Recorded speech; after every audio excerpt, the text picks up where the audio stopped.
Hi, I'm Ginger Ninja Trickster and I'm going to teach you how to do that. There's no prerequisite for this move, but I do recommend you have a good sense of awareness of going over front ways before trying it. Okay, the easiest way to first do the Webster is to take a run up so you have more momentum to complete the move. Now whether it be 3 steps or 30 steps, your last step needs to be a skip step. Now that's the same skip step that's before cartwheels and round-offs. The only difference is that you need to make sure when you complete your last step that your front foot is in front of you. This will make you block, so in other words you will go up first and then rotate so you have more height to complete the move. Whereas if you have your foot underneath you, when you attempt to do the move you are diving straight out and then you're going down into the floor so you'll have less height and less chance of landing the Webster safely.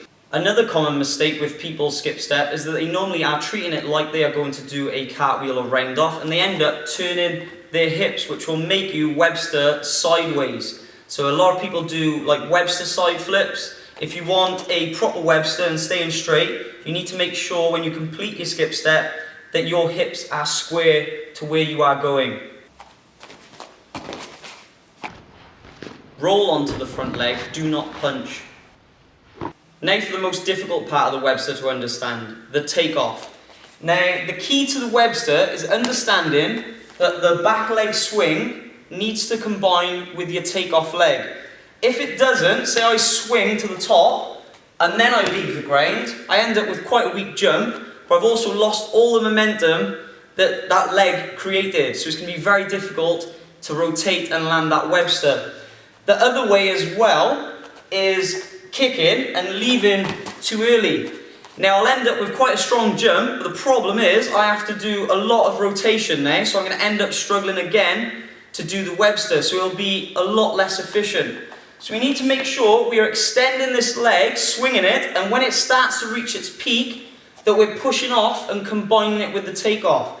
A good way to do this is to pop into a handstand, so you can swing back, push off, and pop into a handstand like that.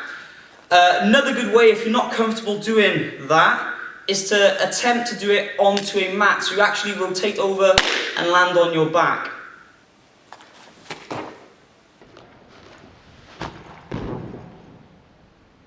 Use the mat to understand the motion. Do not try and land it yet. Kick the leg as hard as you can. Do not do it half-hearted, otherwise you will end up with a less efficient Webster. Your arms are also very important during takeoff. Now when I'm doing my Webster, I swing back with my right leg. But what I also do is swing back with my right arm. This adds more momentum, giving me an even faster rotation. Now if I just did this, my hips would turn, which means I'm going to end up doing more of a side Webster, or even worse, spinning without even wanting to. Now what the front arm does is it goes straight out and then down. This keeps my hips pointing forwards, so my Webster stays going over itself and doing the front flip motion rather than accidentally going over sideways or spinning. The front arm also creates even more momentum going forwards. Extend your takeoff leg for maximum power.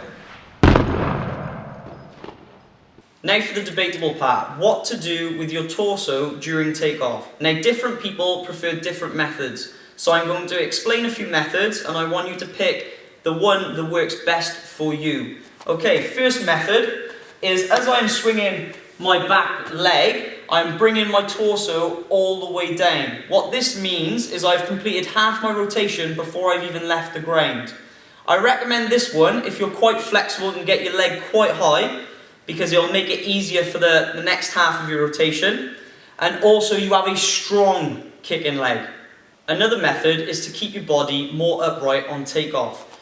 This will drive you more upwards, which will give you more height and more time for rotation. But the rotation should be a little bit slower than the first method, but that extra time should make up for it. I find people that haven't got a strong kickback end up choosing this method, so they've got a bit more height and time to land their Webster.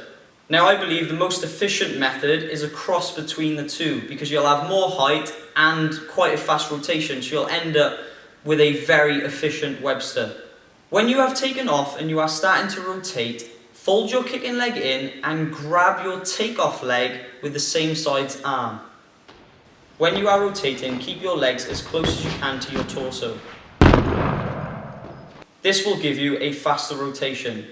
When your takeoff leg is caught up to your kicking leg, thrust your hips down to land. Land on the balls of your feet to absorb impact and give you a cleaner looking Webster. Landing on your heels will jar your joints, causing pain and potential injury. Make sure you can land the Webster consistently on a mat before attempting it on the ground. When you are confident with the running Webster, there are other setups and different variations of the Webster you can learn. Here are some examples.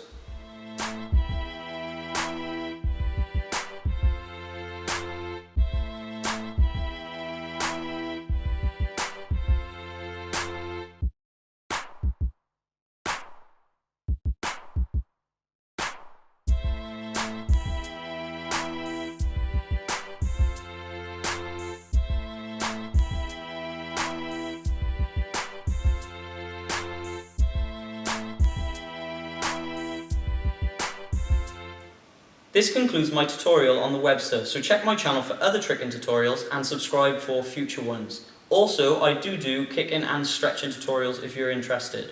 Thank you.